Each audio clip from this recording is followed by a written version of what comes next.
প্রিয় ভিউয়ার্স, আসসালামু আলাইকুম।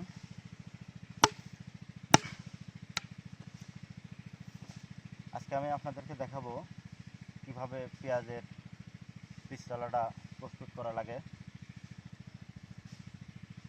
তো ভিউয়ার্স, আগে একটা ভিডিও কিন্তু আপনাদেরকে আমি দেখাইছি, তো আজকে আবার দেখাচ্ছি। যেটা হলো, দেখেন, আমি কিন্তু বেড কমপ্লিট করছি। আপনার 2 দিক থেকে মাটি উঠাই নিছি, নিয়ে এই যে বড় বড় যে মাটিগুলো ছিল এগুলো কিন্তু আমি এখন বাইরে বাইরে ভাঙতেছি। ভাঙার কারণটা হলো, যখন মাটিটা আপনার অনেক ছোট হবে, সুন্দর হবে, তখন কিন্তু আপনার বীজ অনেক সুন্দর বাইর হবে। কারণ মাটির সঙ্গে কিন্তু বীজের অনেক সম্পর্ক। মাটি ভালো না হলে কিন্তু বীজটা আপনার ভালোভাবে আসবে না। তো সেক্ষেত্রে যদি আপনার মাটিটা বড় থাকে, আপনি বাইরে বাইরে কিন্তু ছোটো করে নেওয়া লাগবে।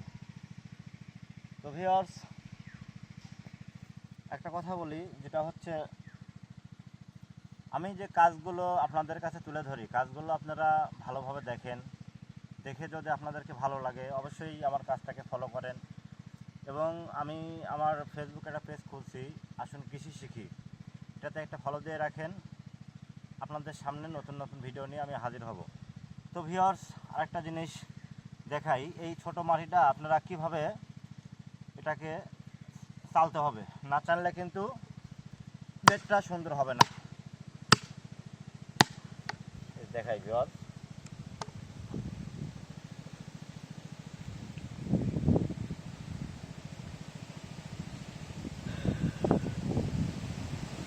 এই যে দেখতেছেন, এটা কিন্তু একটা অস্ত্র। এটা কিন্তু কৃষি কাজেরই একটা অস্ত্র। অস্ত্রটা আপনাদের একটু ভালো করে দেখাই আমি। এই যে দেখেন, এই অস্ত্রটা কিন্তু আমি নিজে উদ্যোগে বানাই নিছি আমার গ্রামের এক মিস্ত্রির কাছ থেকে। এটা বানাতে কিন্তু আপনার স্বল্প খরচ হবে।